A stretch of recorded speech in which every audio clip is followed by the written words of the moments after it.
Singareni chairman managing director గా శ్రీధర్ ను తొలగించింది రాష్ట్ర ప్రభుత్వం. ఆయన స్థానంలో వేరొకరికి బాధ్యతలు అప్పగించింది. శ్రీధర్ ను జీఏడీలో రిపోర్ట్ చేయాలని ఆదేశించింది ప్రభుత్వం. శ్రీధర్ హయాంలో సింగరేణిలో రాజకీయ జోక్యం విపరీతంగా పెరిగిపోయిందన్న విమర్శలు వచ్చాయి. మరోవైపు శ్రీధర్ సింగరేణిని వీడడంతో సంబరాలు చేసుకున్న కార్మికులు.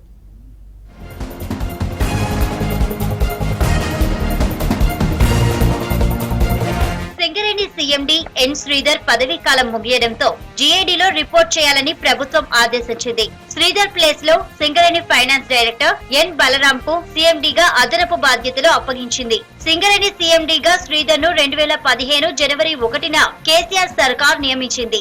అప్పటి నుంచి ఇప్పటి వరకు ఆయనే సింగరేణి సీఎండీగా ఉన్నారు. 9 ఏళ్లుగా ఆయన పదవిలో ఉన్నారు. సింగరేణి చరిత్రలోనే అత్యధిక కాలం సీఎండీగా రికార్డ్ క్రియేట్ చేశారు శ్రీధర్.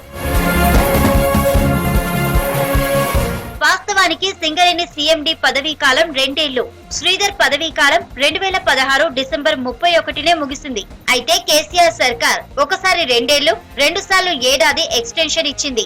5 ఏళ్లకు మించి ఈ పదవిలో ఉండరాదని రూల్స్ చెబుతున్నాయి. కానీ శ్రీధర్ సీఎండీ పదవిలో 9 ఏళ్లు పూర్తి చేసుకున్నారు. జనవరి 2021లో సింగరేణి సీఎండీగా శ్రీధర్ ను కొనసాగించేందుకు కేంద్ర ప్రభుత్వం అభ్యంతరాలు వ్యక్తం చేసింది. Singareni annual general body meeting లో శ్రీధర్ ఎక్స్టెన్షన్ రెజల్యూషన్ ను సెంట్రల్ కోల్ మినిస్ట్రీ ప్రతినిధి వ్యతిరేకించారు. సీఎండీగా శ్రీధర్ ను కొనసాగించడం కుదరదని, అది కేంద్ర ప్రభుత్వానికి ఇష్టం లేదని తెలిపారు. అయినా అప్పటి రాష్ట్ర సర్కార్ సాయంతో ఆర్డినరీ రెజల్యూషన్ పాస్ చేయించుకొని ఆయన పదవిలో కొనసాగారన్న విమర్శలున్నాయి. సింగరేణి పరిశ్రమలో 9 సంవత్సరాల నుంచి కొనసాగిన చైర్మన్ అండ్ మేనేజింగ్ డైరెక్టర్ గారికి సింగరేణి పరిశ్రమ నుంచి విముక్తి కలిగింది. ఇలా సింగరేణి పరిశ్రమకు విముక్తి కలిగింది. సింగరేణి పరిశ్రమల వేలాది కోట్ల రూపాయల కుంభకోణాలకు పాల్పడ్డ ఈ చైర్మన్ ఎవరైతే ఉన్నారో ఆయన పైన సిబిఐ విచారణ జరిపించాలి. మొదటి నుంచి కూడా సింగరేణి గవర్నమెంట్ కార్మిక సంఘం బిఎంఎస్ ఇలా ఆందోళన కార్యక్రమాలు చేస్తూ ఉన్నది. గత 2 సంవత్సరాల నుంచి సింగరేణిలో జరిగిన అవినీతి పైన న్యాయ పోరాటం చేసినాం. ఇవాళ సింగరేణి చైర్మన్ కూడా ఇల్లీగల్ గా కొనసాగుతుందని చెప్పేసి ఒక సాధారణ కార్మికునిగా సింగరేణి గవర్నమెంట్ కార్మిక సంఘం బిఎంఎస్ అధ్యక్షునిగా న్యాయ పోరాటం చేస్తే ఇవాళ విముక్తి జరిగింది.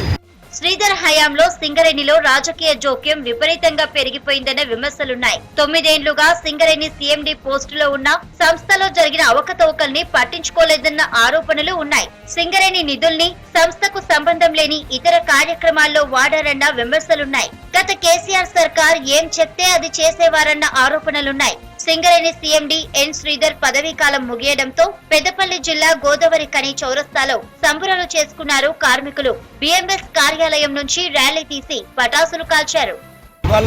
మా న్యాయ పోరాటం గెలిచింది.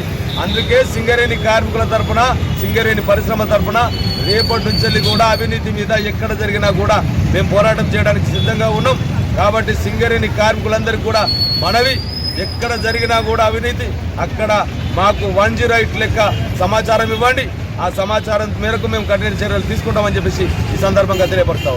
తన పదవీ కాలంలో శ్రీధర్ ఎక్కువగా హైదరాబాద్ లోనే ఉండేవారని సంఘాలు ఆరోపించాయి. సింగరేణి ప్రధాన కార్యాలయం కొత్తగూడెంలో ఉన్న శ్రీధర్ మాత్రం ఎక్కువగా హైదరాబాద్ లోనే ఉండేవారనేది కార్మిక నేతల ఆరోపణ. గతంలో పనిచేసిన సీఎండీలంతా కొత్తగూడెంలో ఎక్కువగా ఉంటే ఈయన మాత్రం హైదరాబాద్ లో ఉండేవారని టాక్.